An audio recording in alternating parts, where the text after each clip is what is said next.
Good morning. Welcome to Expat Insights. I'm your host, Raju Mandhian. Here at Expat Insights, we take external views of internal successes by foreigners, expats, and immigrants who have made Philippines their home and are doing good in the Philippines, either in business or in society.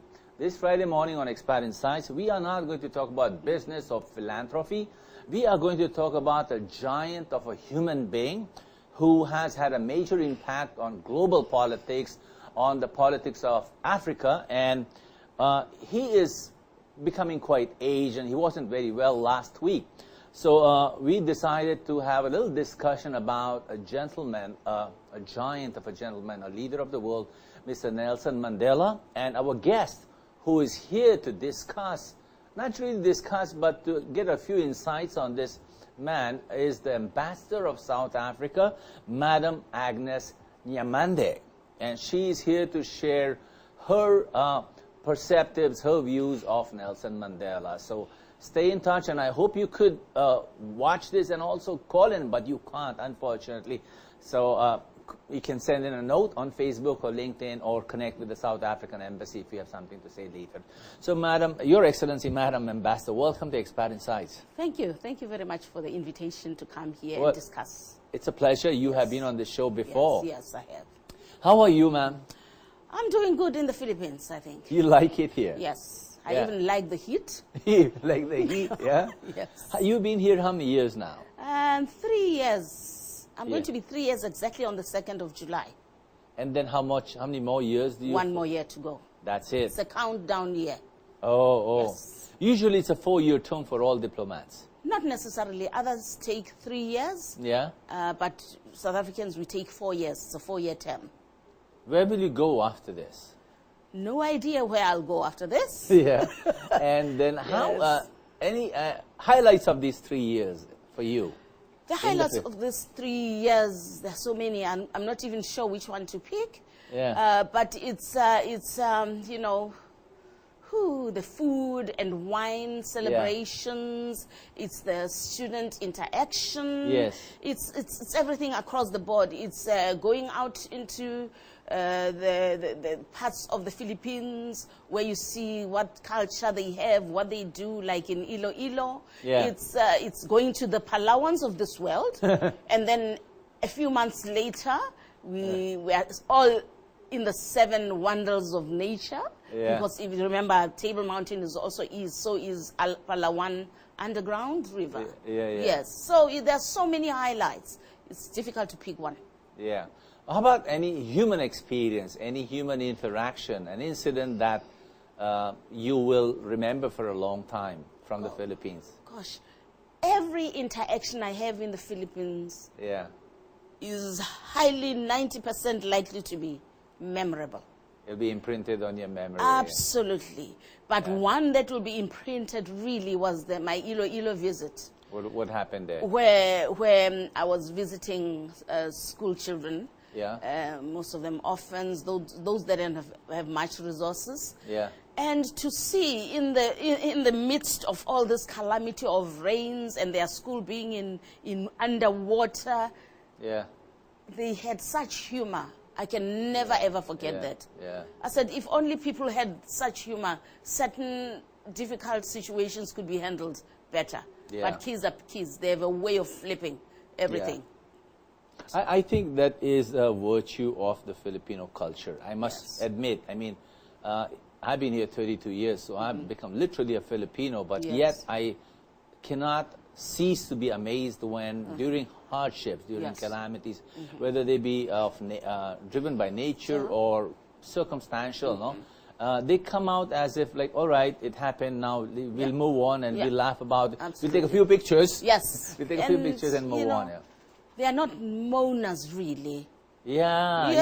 That's the thing. Yeah. Others people would moan about it. Right. I guess having a positive attitude helps you somehow to survive.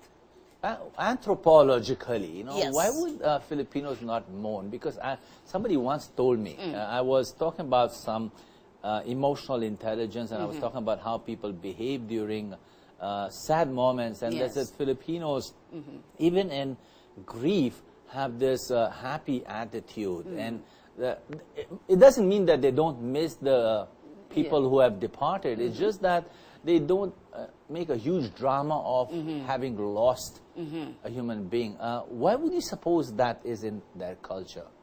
I guess it's there somehow if you look in most cultures, but in the Filipinos it's more visible. Yeah. For instance, I was telling somebody, when it comes to death at home, you'll find in a funeral people laughing because somebody has just made a joke. Yeah. And you would expect everybody to be like, you know, crying, and somebody just makes a joke to lighten up that mood. Yeah. Because it can absorb you, you know. In my country, I must admit, during my childhood, whenever there was this is not the discussion we are supposed to do, but anyway. Yeah. And it used to be sad. There used to be a gloomy ambience around such events. Here it is, I mean, there is sadness. Yes. There is sorrow in the hearts of the people who have lost somebody, but yet the ambience is not dark and gloomy, and that's really a plus here. Good, so that's a powerful insight about the Filipino culture. You know, I've never discussed that. Yes. So, madam, let us start talking about Nelson Mandela. You know, I mean, he's a darling of the world, and we've heard and read so much about him. But let's get a few insights on him. What do you call him? There's a nickname he has? Madiba. And what does that mean? Are you going to ask me on TV now?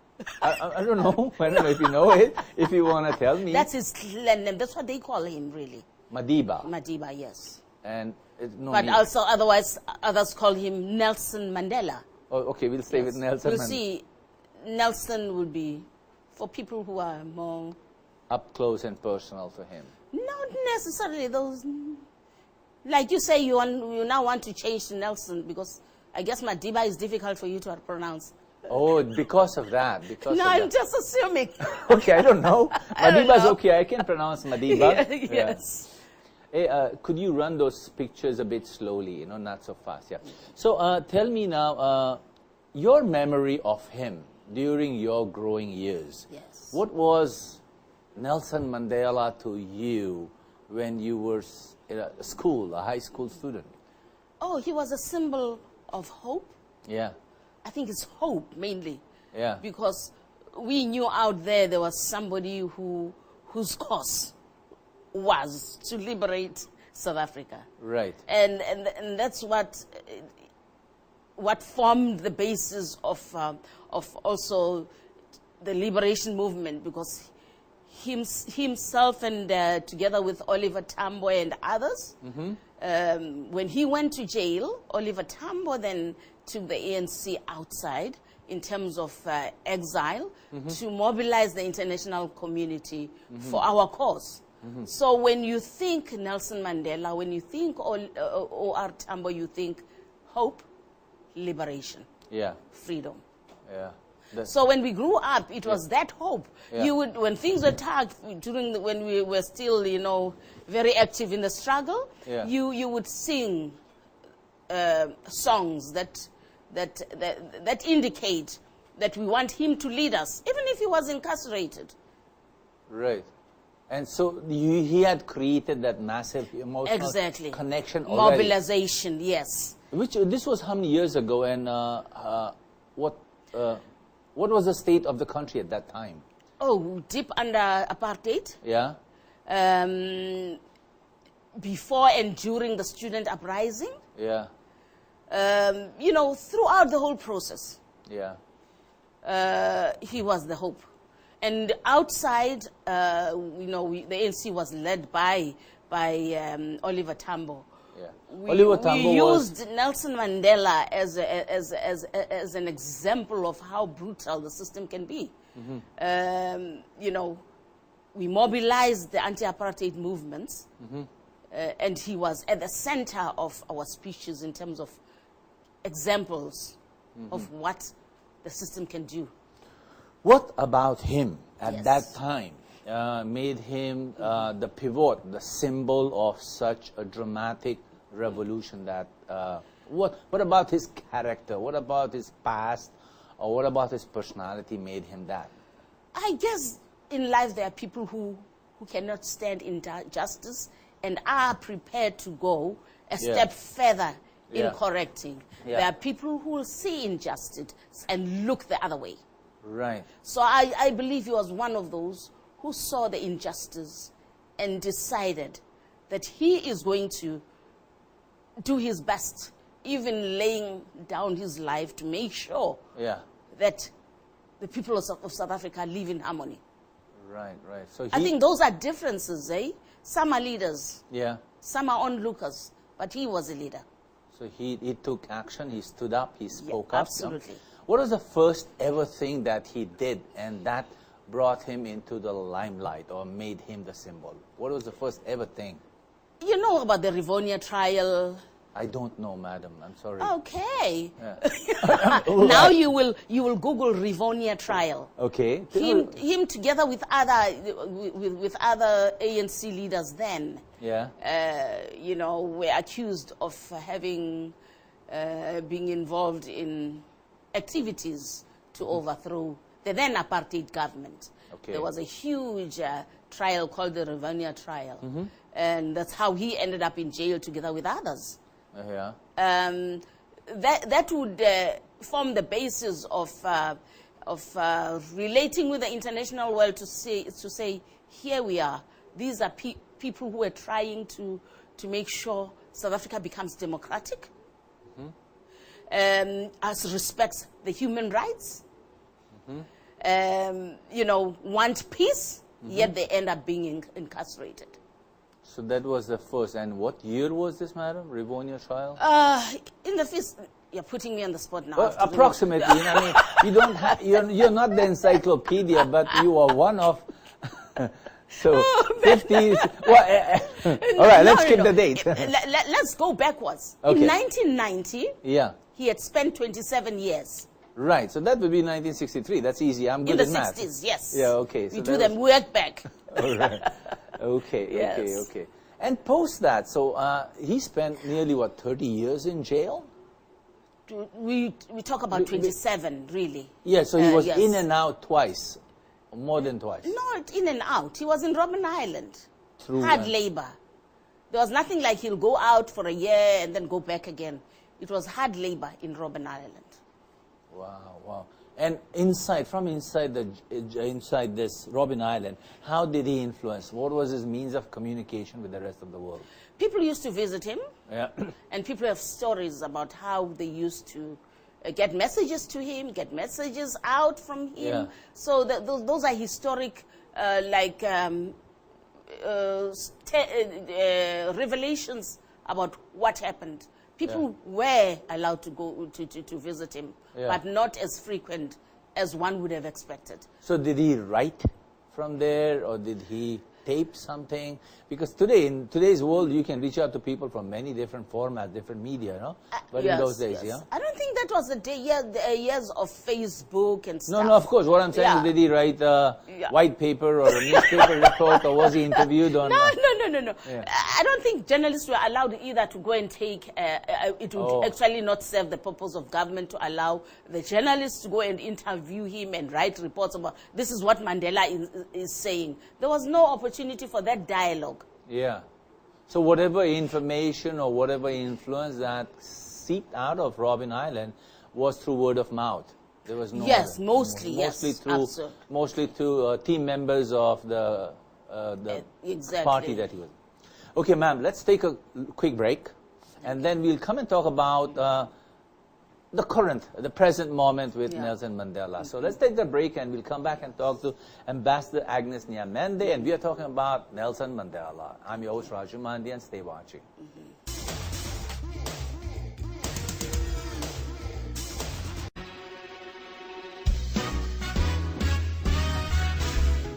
Welcome back to Expert Insights. I'm your host, Nyamande, and we are talking to Madam, Her Excellency Madam Ambassador Agnes Nyamande of South Africa, and she shared just a little bit of how a person like Nelson Mandela came about and his time in Robben Island. No? Madam, at that time, 60s or 70s, when he was in jail for 27 plus years, no? What was the state of global politics? What was the state of the rest of the world in terms of caste, color, and creed? I think this is where we got the formation in various countries of supporters, solidarity groups, and really champions who dedicated themselves actually to make sure that they mobilize their own community to put pressure for his release. Worldwide. You go to the UK, you go to America, you go to Sweden, everywhere. There were solidarity groups whose mandate was just to do that. To make the world even place, a democratic and equal place. That was the word. How much influence do you think he had on him of leaders like Martin Luther King or the other gentlemen from US or from Gandhi? How much influence did he have? I think he had a lot of influence. Basically, all of us. Yeah. As you are a human being, you expect to be treated fair. Yeah. Whether it's work, whether it's looking for housing, whether it's education, that's a normal human expectation. Right. Once that is messed up with, then basic human rights. Those are basic human rights that you expect, and you assume that you will get from your own government. Right. Yeah. So if that's not adhered to, that's when problems begin. My question, I grew up in a free country, and Philippines is also a very free country. I do hear stories about how certain governments or certain administrations can be oppressive or controlling. What was the state of the African nation at that time? What was a day in the life of an ordinary African person? A day in the life of an ordinary person. Yeah, back then. Back then. Yeah. Simple. Yeah. You are working for a white company. Yeah. But you cannot stay with them. Okay. In other words, you are there for the purpose of labor. Right. After this, go back to where you come from. Then, what they give you at the end of the day depends on what skin you have. The darker the skin was, the lesser money you get. Ouch. Ouch. Whereas the wealth you're creating doesn't say this was black wealth created. So it was not really merit, but color. Simply color. Yes, you have children. You need your children to get education. Yeah. No. They'll have to determine. You cannot mix with their children. You are too inferior to mix with their children. Right. You have to go to a different school where even the education and the resources put into that education was minimal, just to make you an employable person. Wow. You see, again, a system to ensure that you will never be able to earn a lot of money to compete with them. And yet, at that time, the dark-skinned community was a much larger community. It still is today. It still is? Yes. What was the percentage? What was the proportion of the minority to majority at that time? It was. I think the proportions have remained exactly the same. Yeah. About 80%. 80% Yes. were colored people and 20% No, we are not colored people. dark-skinned. No. We don't call ourselves dark-skinned. We called ourselves of African descent or indigenous. I'm They're sorry. about 80%. My apologies. Yeah, my apologies. 80%. We're in the majority. Yeah. And then we have, out of 50 million people, we have about Indians who are about 3 or so million. We have people of mixed Races. who are about mixed races. Yeah. What do you call them in the Philippines? No idea. Tisois. Mestizos we call them. We call them mixed, yeah. Yeah. But I mean, it's about 2 or just over 2 million. Yeah. In terms of the new census, you still have 80%, 79 point something being actually people of African origin, the indigenous people. Now, so when the transitions happened, Yes. when everyone became equal and schools opened up and markets opened up and work and employment and businesses opened up to people of all backgrounds, no? How smooth or how rough was the transition? If you are talking economically, the transition also, socially, the transition cannot be that rough. Right. Economically, it is rough. Yeah. Because for me to be at the same par with somebody who's already had years of advances. Correct. To catch up. Right. Material gains. Material gains means better jobs. Yeah. I must have that education to ensure that I'm at that level to get that better job. Right. We want our kids never to suffer what we suffered. Yeah. So we take them to better schools. That's more money. Right. So the demand for better education, for better housing, differed depending on where you were at this, in terms of social structure in society. Yeah. Those that are not educated would find it very, very difficult under any circumstances. Yeah, I can imagine. Yes. Yeah. So you're saying the laws change in social circumstances, people were relating to each other with equality, with respect, yet other things, other achievements, how you build your life, were still a challenge because those cannot be implemented by law or granted by law. You see, it can be implemented. Yeah, I mean, how can somebody... It can be implemented, like, for instance, government can decide they are going to have a better education, put more resource into the education People of a black, African descent, of a black child, and to normalize the education, make sure the education is equal for everybody. That means lots of resources from government. From the government. It therefore means they must get teachers who are equally at that level to be able to impart that knowledge. There's more resources by government. It means you don't have to die because you couldn't get a blood pressure pills. They must make sure the health system now even is accessible for those that couldn't afford initially and could die of a minor curable disease initially. It therefore means housing. They must make sure that people don't live in squalors. More RDP houses are built. As a demand, that's a demand. You have to fulfill that demand as government for the basic requirements of life. That's where the challenge is. Because we're not talking about 1 million or 2 million people. We're talking of nearly 40 million people. We are talking about nearly 40 million people. Yeah. So what part did Mabibi, did you call him Mabibi? What was his nickname again? Madiba. Madiba. What part did Madiba play when he became president? No? What was the state of the nation that time in terms of social atmosphere and the environment when he became president?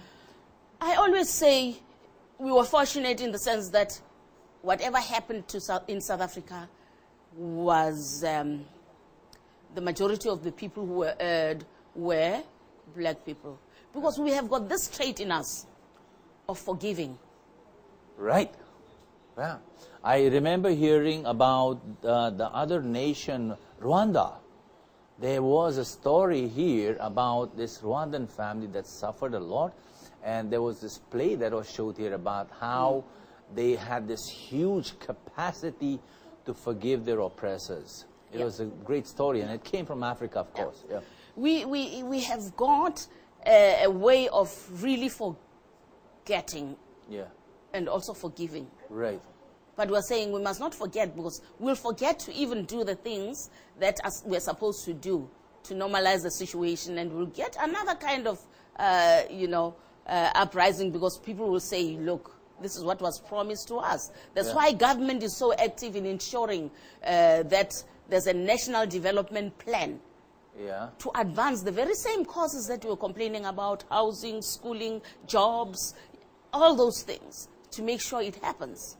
And the debate now between business, government, community, and the unions is around how to take the whole process forward, to develop and make sure that the majority are part of the economy, they benefit.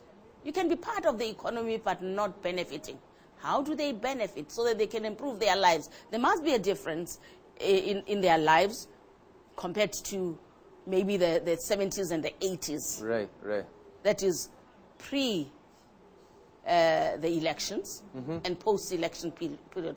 There must be, people must wake up and say, yes, I am better from what I was before. And the elections. People are saying that. Yes. People are saying that. People are saying Yeah. that. Now, usually a social change doesn't happen in one big sweep. Yes. It doesn't happen. This is not a question that I usually would ask, but are there still pockets of resistance in South Africa? And are they dwindling down, and how fast are they dwindling down? Maybe your question should be, Yes, ma'am. rather than, it must say, what is the status of racial harmony? Yeah, okay. Whilst the legislation and everything does take care of that, and socialists, South Africans, have no problems.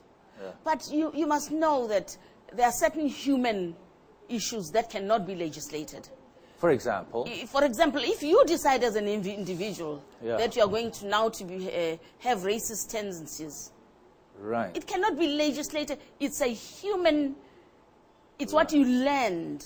Oh, so it'll be more individual and more personalized. Exactly. That can't be legislated. So, Exactly. That cannot be legislated. You employ a black person and you still treat them as if it was during the days of apartheid. That's now your human That's your learnings from the past kicking Yeah. in. Yeah, yeah. It has nothing to do with anything. But that's why there are rules in terms of labor, the labor laws that would say this is the minimum that you can pay a person in this kind of job. Because without that, you can imagine, we'll still be in pre 1994 and not post 1994, because people's behavior, human behavior, will still kick in. Yeah, law can't change that. Law can't change it, but at least we can legislate certain things in the process that they do not happen again. Right. Yeah. Laws can be laid down on how to behave, but Exactly. it cannot get. So you can drag the horse to the water, but cannot make him Yeah. drink. So, of all his achievements, madam, in those years and in his presidency, let's say in his presidency, what was the biggest thing that Nelson Mandela did? I think the minute we voted, Yeah, him as president. the minute we voted, and then he became the president of the African National Congress, Right, and right. therefore of government, because the ANC was the held majority, was when things changed. Because remember, I said earlier that worldwide there was solidarity organizations and institutions and individuals who were really for the cause of South Africans to get liberated. It therefore means business, some of whom could not deal globally. The word globally was not there then, internationally. Yeah, okay, yeah. There was no global word. It There wasn't was as global popular. one, absolutely, internationally. Yeah. Where immediately Yeah. the gates started opening up. They could realize their potential in terms of doing business. So exactly the same people actually also gained from the process. During his presidency. Not during, still continue. That Still was the continue. beginning His presidency was the beginning of of global opening up, business. exactly, That- opening up to the full extent in terms of global, because remember, some of the goods, South African goods, were banned outside. People decided, I we are don't going to remember ban. because I was not. You must read. I will I read. must give you a book. Definitely, I'm read. going to give you a book. I will. Because there was a drive to ban South African products, so it was difficult for South African white business to export anything. Right. Now it is open. Now it is open. Yeah. Their credibility has shot up. Yeah. They can deal with their peers all over the world. It's no longer an insular economy. Yeah. They can interact with their peers globally. And if they remain insular, it's out of choice. It's out of their personal business It's strategy. choice, yes. Madam, let's take one more break. After the break, we'll talk about what the future holds for Africa after Mandela. I mean, I'm not wishing for it, but there is going to be a time. That's reality. Right. So let's take that break, and we'll come back and talk to Ambassador Nyamande, and we will talk about what the future holds for Africa right after this break. I'm your host, Nyamande, and stay watching.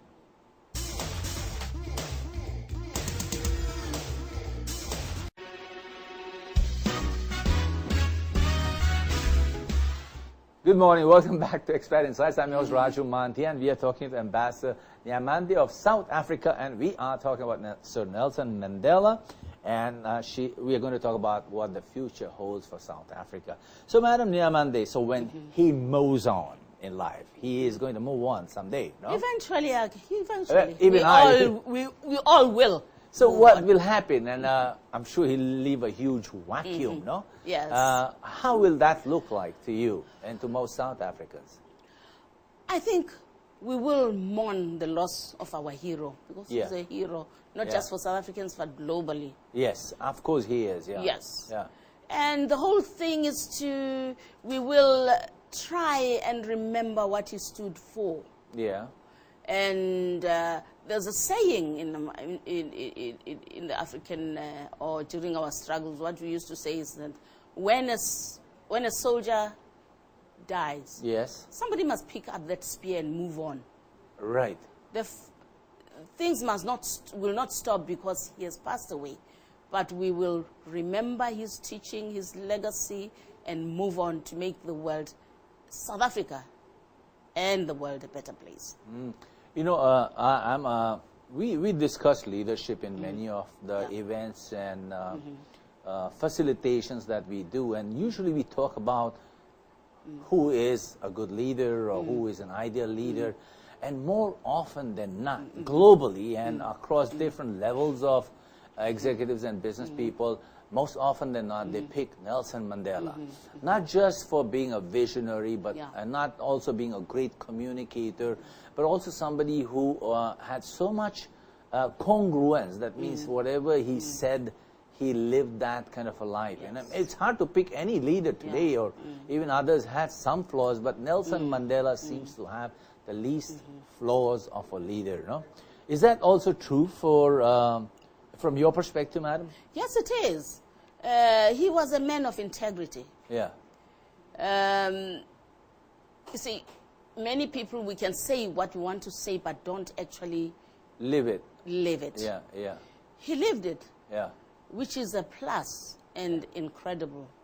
Nowhere in his lifetime did anyone, or you personally, madam, say, "Oh, I'm not too sure of what he's thinking or what he's doing." Did it ever? Definitely not. Nothing. Zilch. Yeah. Not a zilch. Yeah. What would be the basis?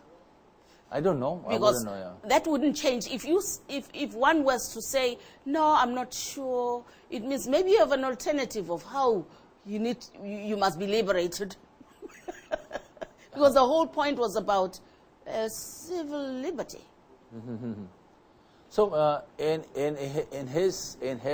the forefront of his mind, in the forefront of his performance, and his community, which is the South African civilization, they all trusted and believed that they were prime on his mind, always. At least the ones that were disadvantaged. Okay, of course, the majority who were disadvantaged, who wanted freedom, and who were really yearning for it. They all trusted, believed, absolutely. And trusted. Now that he will someday go, no? Has he, in his years, in the last decades or so, since South Africa has been free, has he cultivated more leaders in the country, soldiers to pick up his arms? You see, in that instant, I'll refer you to the structure of the African National Congress, the ANC, ruling party now. Yeah. Anybody who is elected to be at that level is elected by the people. Correct. So, of ANC. Yes. Yeah. There's process. A process, yes. Yeah. It's a process Yeah. where constituents will nominate people, and then we vote. Right. So it's a process. In that process, I think we are mature enough to know who probably has the qualities over the years to do the job or to carry the torch forward. Are there any names that... Like I said, it's a process. Yeah. So nobody stands out. Because you get it. You can stand out because you want to people to know what you believe in Yeah. No, in the minds what of kind the people. Leader you are. Because that process, this is what I mean by it's a process. It has already happened because next year we are going into elections. Right. That happens every 5 years. And was he... So it's a job of the party itself and its allies. Right. Yes. And the criteria that is required, is that kind of modeled after him as a person? I think it's modeled after his principles. After his principle. Because those are basic principles. Yeah. Those are basic principles, really. What are they for him? For him? A handful. I'm sure you won't remember. I'm sure you don't know about the Freedom Charter. You're reading my mind. Yes. Okay. I thought so because you said you didn't. You don't know about the Freedom Charter. Yeah. That was, I think, in 1955. It was a Freedom Charter. It's like a visionary statement of what we want this new South Africa to be. Right. So it means every president is guided by that charter. Right, by the values laid out. Exactly, values laid out in the charter. And of course, there must be equality and justice. And exactly, and they spell out issues about education, non-racial education, housing, all that. Great, madam. So Yes. that's a great insight into a great man, no? Absolutely. And is there something that you personally are touched by and you want to share that I may not have asked you about Nelson Mandela? Ooh, there are so many things. Give me one, madam, for yourself, which you hold dearest. I admire the man's integrity. Right. If most people had that integrity, the world would be a better place to live in. Right. Did you ever get to see him one-on-one? I did. Yeah. I did. Yeah. Okay. Recently, in the last couple of years? No, not recently. I haven't. That was I met him when he went to visit the U.S. for the first time. Does his personal presence, does it have a certain kind of an aura around him and say, Gosh. or is he just an ordinary person because he you know, there are people, I guess it's what you are born with. You either have it or you don't. Right. They're it. Okay. I'm not even sure how to explain it. Yeah, I know. It could be just that, how Yes. he looks at you, Yes, how he talks how at he you, how he turns around. How he relates to everybody, Yeah. from a child to an adult. Yeah. It's I don't even know how to explain it. Yeah, yeah. It can't, charisma is not the right Yeah, word for absolute it. charisma It's a is lot more. It's a lot more. It's a whole ambience. Yes. It's a whole universe of energy. Yes, actually. exactly. So, madam, what are your plans now? What would you do in the Philippines, given that Nelson Mandela would someday move on?